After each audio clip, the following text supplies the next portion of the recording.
اس بادشاہ نے شادی کی ایک خاتون سے، اس خاتون کی ایک بیٹی تھی جو ظاہر ہے کہ اس بادشاہ کی ربیبہ بن گئی. جب ربیبہ بن گئی تو اب بیٹی سے نکاح تو جائز نہ رہا. ظاہر ہے کہ اس کی ماں اس کی بیوی ہے تو اب بیٹی سے نکاح نہیں کر سکتا. لیکن بیٹی انتہائی حسین و جمیل، خوبصورت.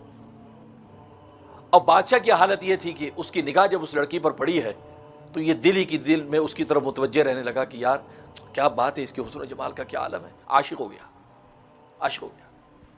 اب اس نے کوئی تدبیر ایسی بنانے کی کوشش کی کہ یار یہ لڑکی میرے سے حلال ہو جائے، میں اسے نکاح کر لوں.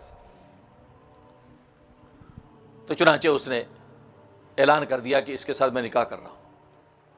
حضرت یحییٰ علیہ الصلوۃ والسلام کو پتہ چلا، کہا کہ بادشاہ سلامت، یہ لڑکی آپ کے لیے حلال نہیں ہے، یہ حرام ہے، یہ تو آپ کی بیوی کی بیٹی ربیبہ ہے اور اس کی بیوی کے ساتھ آپ کا ایک تعلق ہے، تو لہٰذا اس تعلق ہو جانے کے بعد اب یہ بیٹی حرام ہے آپ کا. تو لیکن بادشاہ نہیں مانا، انہوں نے کہا نہیں میں نے نکاح کرنا ہے. اب یہ قصہ شہر میں مشہور ہو گیا کہ یحییٰ علیہ الصلوۃ والسلام نے حرمت کا فتویٰ دے دیا ہے اور بادشاہ مصر ہے اس بات پر کہ میں نے اس کو نکاح کرنا ہے، میں اس کا عاشق ہو گیا ہوں. ایک دن دربار میں بیٹھے ہیں، اب یہ بات آ گئی تو اس ماں نے اپنی بیٹی کو سرخ رنگ کا باریک لباس پہنایا. جس سرخ رنگ کے لباس میں سے اس کا سفید جسم جھلکتا تھا، او حسن و جمال کا پیکر بنا کے خوشبوؤں سے اس کو آرائش کر کے اس کو بادشاہ کے سامنے بھیج دیا اور کہا کہ تم بادشاہ کو خوب اچھی طرح اپنی نگاہوں میں اس کی بیٹھ جاؤ، لبھا لو اور یہ شراب خوب اس کو پلاؤ. جب بادشاہ برائی کا تو سے ارادہ کرے، ظاہر ہے کہ شراب پینے کے بعد بدمست انسان ہو جاتا ہے، اب جب یہ ارادہ کرے تو تم کہنا میں ایسے نہیں، میری ایک شرط ہے. کیا شرط ہے؟ کہا کہ شرط یہ لگانا کہ یحییٰ علیہ الصلوۃ والسلام کا سر مجھے تشت میں چاہیے، اس کا سر کاٹ کے سامنے میرے سامنے پیش کرو، تشت کے اندر، پلیٹ کے اندر. یہ پیش کرو گے تو میں پھر اپنا بدن تمہیں دوں گی، ورنہ نہیں، یہ کہہ دینا. کہ ٹھیک ہے. اب وہ تیار ہو کر آراستہ ہو کر جب اس کے سامنے آئی، بادشاہ نے اس کو دیکھا تو بادشاہ تو بے حال ہو گیا. اس سے اس کو شراب پلانا شروع کر دیا، جام پہ جام پلائے، وہ بدمست ہاتھی کی طرح اور منڈلانے لگا، اس کو باہوں میں لینے کی کوشش کرنے لگا. کہا کہ نہیں میں حال تیار ہوں لیکن شرط ہے. کہا کہ کیا شرط ہے؟ کہا کہ یحییٰ کا سر چاہیے. کیونکہ عداوت پیدا ہو چکی تھی اس کی ماں کو کہ یہ یحییٰ جو ہے یہ کیا کر رہا ہے، وقت کا بادشاہ میری بیٹی پہ عاشق ہو تو ٹھیک ہے بھائی، کیونکہ ماں بیٹیاں دونوں راج کریں گی ساری سلطنت میں، یہ کہاں سے آ گیا کباب میں ہڈی آ کے فتوے دے رہا ہے. جیسے آج مولویوں کے فتوے برے لگتے ہیں، یہ مولوی بیچارے نبیوں والا کام کرتے ہیں، حلال حرام بتاتے لوگوں کو برا لگتا ہے، اور یہ مولویوں کا کیا یار حلال حرام کے فتوے لگاتے رہتے ہیں. نہیں، یہ نبیوں کا راستہ ہے اور آزمائشیں بھی پھر آتی ہیں. تو بادشاہ کو اس نے کہا کہ مجھے عیسیٰ کا سر چاہیے اور یحییٰ کا سر چاہیے. تو بادشاہ تو چونکہ یحییٰ علیہ الصلوۃ والسلام کا بڑا عقیدت مند تھا، کہنے لگا ظالم یہ تم نے کیا مطالبہ کر دیا، کچھ اور مانگ، چھوڑ اس کو، کچھ اور مانگ. کہا کہ نہیں یہ وہی چاہیے. بادشاہ بار بار کہتا رہا ظالم تم کچھ اور مانگو، یہ کیا مانگا تم نے، چھوڑو اس کو. کیونکہ بادشاہ نہیں چاہتا تھا کہ یحییٰ جیسا پاکیزہ پیغمبر اس پر ہاتھ ڈالے. جب وہ نہیں مانی اور ظاہر ہے کہ اپنی شہوت اور بدمستی کے اندر غرق ہو چکا تھا، اس نے حکم دیا، کہا کہ یحییٰ کا سر لے آؤ. اور جناب چند ظالم گئے، جا کے یحییٰ علیہ الصلوۃ والسلام کو قتل کیا، اس کا سر تشت میں رکھ کر جو ہے پیش کر دیا، شہید کر دیا آپ کو. اب جب سر سامنے رکھا ہے تو سر میں سے خون ابلتا ہے، خون، اور خون بند نہیں ہوتا.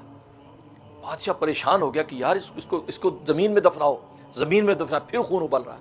اتنا خون ابلا کہ شہر کی دیواروں تک پہنچ گیا. حیران ہو گیا کہ یار یہ کیا کریں، کیسے خون اس کا ابلنا بند ہوگا.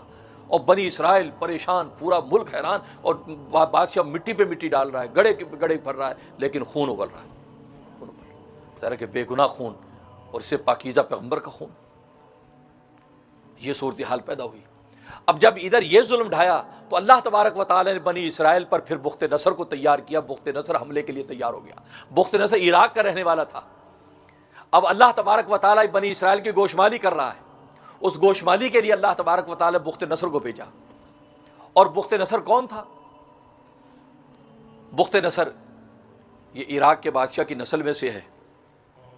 اور بنی اسرائیل کے ایک شخص نے خواب دیکھا کہ بخت نصر نامی ایک لڑکا عراق کے اندر ایک عورت کے ہاں پیدا ہوگا اور وہ پھر کل کو جو ہے وہ بنی اسرائیل پر حملہ کرے گا اور بنی اسرائیل کو جو ہے اینٹ سے اینٹ بجا دے گا اور بیت المقدس کو تباہ کر دے گا اور بنی اسرائیل کا خون بہا دے گا، ندیوں کی ندیاں بہائے گا۔ اس آدمی جب یہ خواب دیکھا اور اس نے اس علاقے کا اندازہ کیا کہ فلاں علاقے کی عورت ہے، وہ وہاں سے چلا، وہ تحقیق کرتا کرتا اس مقام پہ پہنچا عراق کے اس بستی میں جہاں یہ بخت نصر تھا۔ بخت نصر کی ماں کو ملا، ماں سے بات چیت کر کے پہنچ گیا کہ یہی وہ ماں ہے اور اسی کا بیٹا ہے۔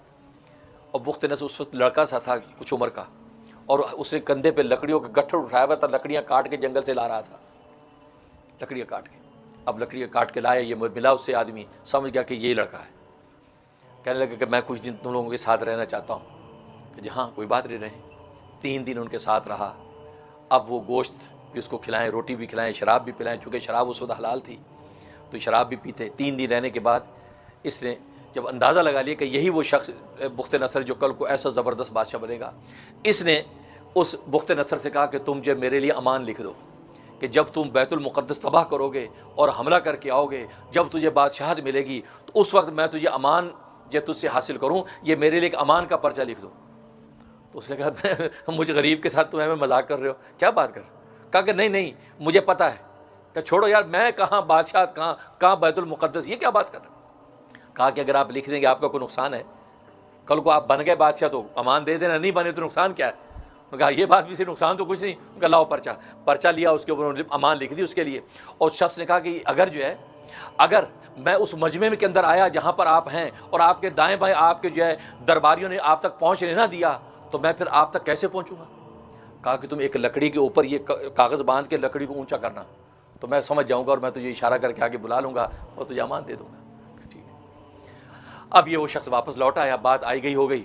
پھر وہ وقت آیا کہ بخت نصر بادشاہ بنا، اور اللہ تبارک و تعالیٰ کی ترتیب جو سورۃ بنی اسرائیل میں جو 2 حملوں کا ذکر کیا کہ بنی اسرائیل پر ہمیں 2 حملے کرائے، تو اس میں دوسرا حملہ بخت نصر کا، تو بخت نصر نے حملہ کیا۔